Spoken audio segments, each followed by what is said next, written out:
The newly announced 30% on the European Union and Mexico set to go into effect on August 1st. For Canada, we are only going to accept the best deal for Canada. That is very much informed. Trump just got bypassed, literally. Canada and Mexico just launched a $120 billion mega corridor that skips the United States entirely, rerouting steel, EV batteries, and soybeans around every U.S. toll booth and customs checkpoint. No tariffs, no delays, no Washington. It's called the Northern Corridor, and it's a rail and port freight artery stretching over 9,000 kilometers, linking Mexico's Pacific coast to Canada's western ports. And here's the gut punch. Analysts say this bypass alone could siphon off more value than the entire 2024 Detroit auto payroll. All while Trump's new 30% tariffs on Mexico and the EU are set to kick in just days from now. So instead of waiting to get hit, Canada and Mexico just cut the US out completely. That's not diplomacy, it's economic judo. A shortcut just sidestepped America's leverage.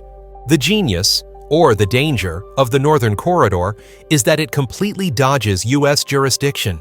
That means no American customs paperwork, no border delays, and, most critically, no tariff collection. Reuters clocked the new freight line at over 9,200 kilometers, stretching from Mexico's booming Mazatlan port to Canada's Prince Rupert terminal. On paper, it's just a logistics upgrade, but in practice, it's a $4 billion a year gut punch to U.S. customs revenue. Washington's tariff pipeline is already drying up, before Trump's new fees even hit. That spells trouble for everything from Home Depot's lumber prices to the federal budget itself. Remember, Canada and Mexico didn't issue threats, they laid track. And every diverted shipment drives up U.S. costs while tightening the screws on Midwest factories. No checkpoint means no leverage and no mercy. Follow the money, and you'll see how serious this move is. A $3.3 billion US-based private consortium is backing the corridor's infrastructure. Yes, American investors are funding the very route that will dodge US tariffs. Meanwhile, Ottawa and Mexico City are doubling down. Canada's National Trade Corridors Fund has already injected over $4.8 billion Canadian dollars to upgrade Pacific terminals and double-stack rail speeds.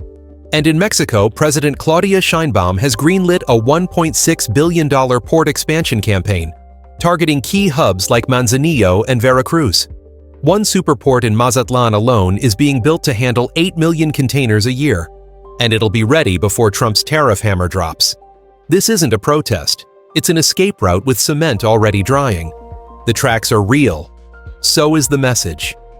Every new rail mile in the Northern Corridor means less traffic through Laredo, Buffalo, and Long Beach.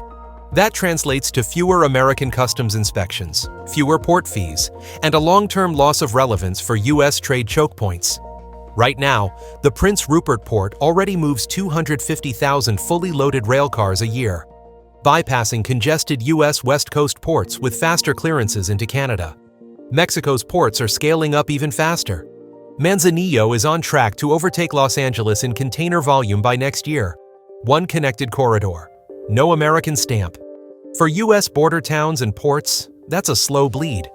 For the federal treasury, it's a $1.26 billion annual hole just from lost merchandise processing fees. When trains reroute, budgets follow. You'd think the exodus would wait for August 1st, but it's already begun. Freight companies are moving early, rerouting EV battery modules, Canadian steel, and Mexican grains away from U.S. customs lanes. Supply chain managers aren't waiting for Congress. They're chasing speed and savings. According to the Auto Parts Association, over 40% of U.S. suppliers are now considering a partial shift to Canada or Mexico. Why? Because a single day of delay at a U.S. port costs more than 2 full days on this new corridor.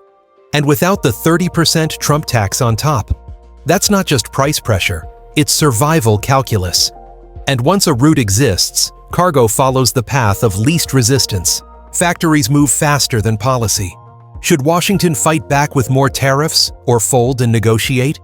Drop your prediction in the comments, because voters are watching.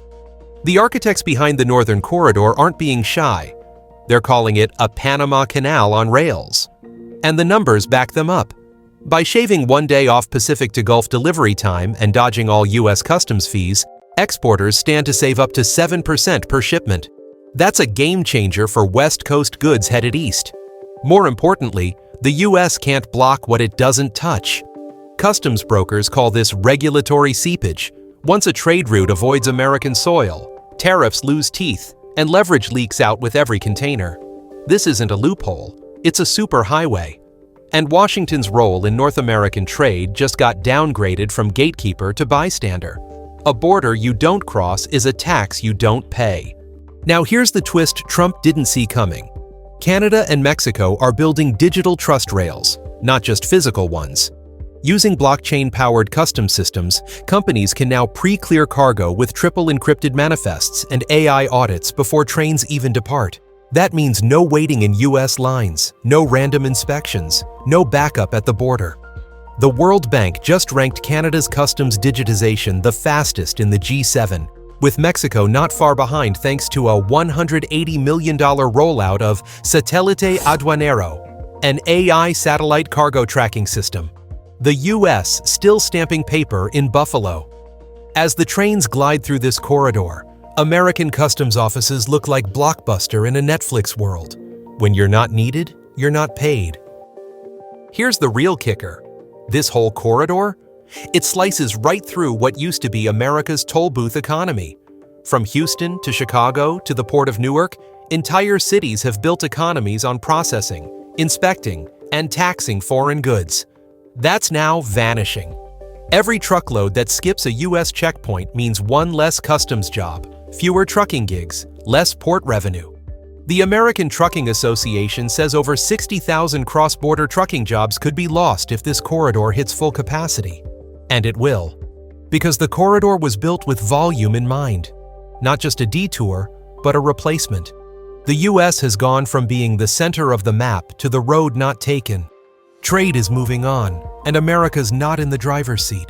Nowhere is the shock more visceral than Detroit. This corridor isn't just rerouting parts, it's rerouting livelihoods.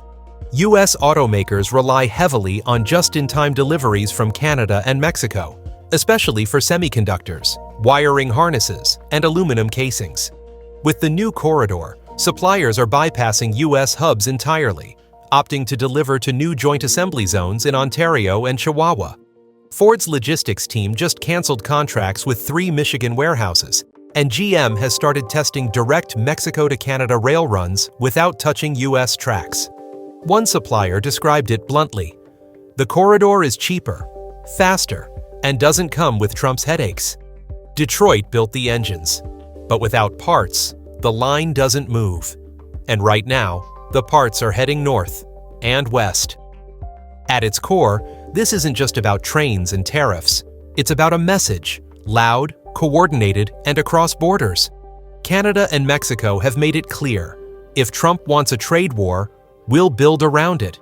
This corridor isn't rebellion, it's insurance.